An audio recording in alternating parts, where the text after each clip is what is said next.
everyone, so people come to me all the time and ask me what's happening because my child can settle really nicely at bedtime, but they're waking during the night.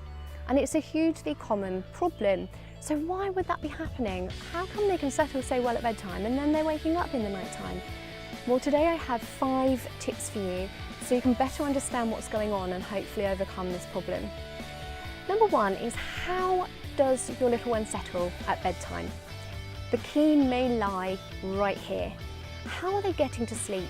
Are you having to do much for them? Is there, rocking, feeding to sleep, storytelling to sleep, holding their hand to sleep? Is there anything that you do that helps them get to sleep?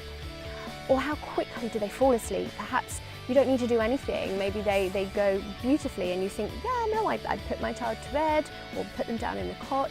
I leave the room and they go off to sleep perfectly fine on their own. They don't need any help from me. If that's the case, how fast? Are they falling asleep in under 5 minutes? Anything sort of 10 to 20 minutes is perfectly normal, but if they're falling asleep in less than 5 minutes, they're not really settling themselves to sleep. They're kind of conking out. They're so tired that they're not needing any effort, they're not having to put any work into falling asleep. It's just happening. It may be blissful, it may be lovely. You might think, yeah, that's great. Why would I want to change that? Well, to overcome the night wakings is why. So my second tip for you is, a question for you really is, are they still feeding in the night? Do they need to or not? That's another thing. Night feeding could be part of the problem. So you need to work out whether your baby or child needs to feed in the night, or whether you're perhaps, maybe you think, no, they don't need it at all, we just do it because it works. Or maybe they do still need to, and if that's the case, then absolutely feed your child if they're a hungry baby in the night time. But it's about working out when there is hunger and when it isn't hunger, it's just comfort or it's just help that they're looking for. When is it hunger or when is it just hard to settle? Once you know that, you can then structure those feeds, or that feed if it's just one, and then you know that, well, this is hunger, but any other wake up I know isn't, or something like that. So be clear in your own mind where the hunger lies. And then you know when and how much to feed them. So number 3, how do you respond to that night waking? How do you typically go and respond when your baby or child wakes in the night? Is it consistent? Do you respond the same way every time, or is it a bit of a mixed bag? Sometimes I replug the dummy, other times it's a feed, other times just a cuddle will do it. Sometimes I say, come on into my bed. Is there any consistency to how you respond, or is your child receiving a mixture of responses to night wakings?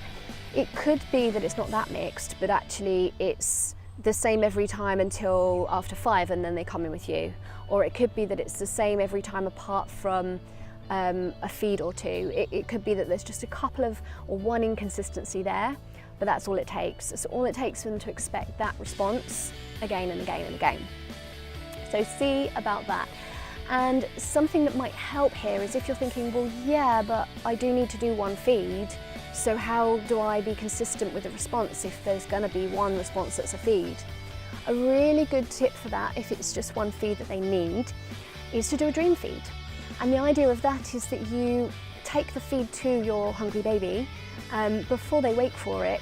So instead of waking up crying and then the feed comes as a response, you feed them, you know they're fed, that bit's taken care of, and therefore any waking, you'll be confident then that it's not through hunger, and then you can respond consistently with soothing, reassuring them, and helping them back to sleep, as opposed to meeting the wake up with a feed every time. So hopefully that helps and is a little tip for those of you who still have the one night feed left in there. Another thing for you, number 4 for you, is to differentiate wants from needs. They are different things, and this will in itself help you to form a more consistent response plan. Obviously needs need to be met, like if your child is hungry, wet, soiled, poorly, or in need of some comfort from you. Those are needs, they're genuine needs, and we always meet our children's needs. But what we do need to do is be aware of wants. Wants are things like, well, I want to hold your hand, but I want that teddy, no, not that one, those kind of things. Be clear on what the wants are. Some people might say, yeah, but is there anything wrong with my child wanting to hold my hand? There's nothing wrong with that. But if it's causing an ongoing problem with sleep, then maybe there is something wrong with that. But that doesn't mean to say you need to withdraw all your love and affection from your child. I'm not saying that at all.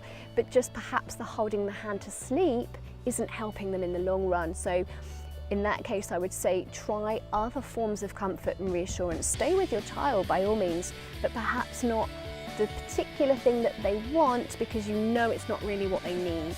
The need is to know that you're there, you'll always return, and the secure attachment. This physical act of hand holding isn't so much a need, that's just a want.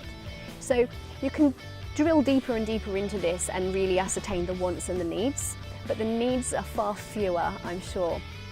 And you want to respond to those needs, make sure the needs are met, but you don't need to meet every single want.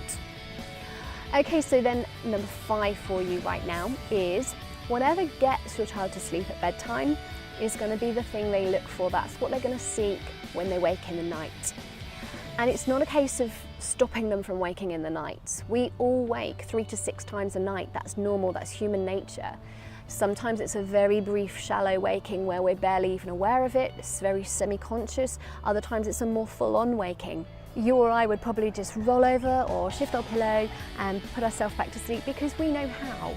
It's a learned skill and we know how to do it, whereas babies and young children don't necessarily know how. At least it's something they have to learn. So when they wake in the night, they're going to look for that thing that got them to sleep in the first place. They're going to wake up and think, well, hang on, come and do that thing you did to me that got me to sleep, because they don't know how yet. So you can work with them on that, work on how they get to sleep, and work on it with them so that you're teaching them how to do it for themselves eventually, but initially they might need your help and they might need you to show them the way. So just remember that whatever got them to sleep in the first place, and it may have been that they were just so shattered, and that's not going to help later on in the night, but whatever got them to sleep in the first place is what they're going to look for to get back to sleep in the night. And if they are just falling asleep through sheer exhaustion, try getting them down earlier, try getting them down less drowsy, and then you can start working on that settling a bit more. That way, when they do wake in the night, they're more likely to just go, oh, yep, I'm back to sleep, because they'll know how. And that's going to be your ultimate goal, to getting them to resettle. So there you go, 5 ways that you can help your child, who perhaps right now is settling really nicely at bedtime, but waking up during the night. This is why, and that's what you can do about it. I hope that really helps, and I'll catch you all soon.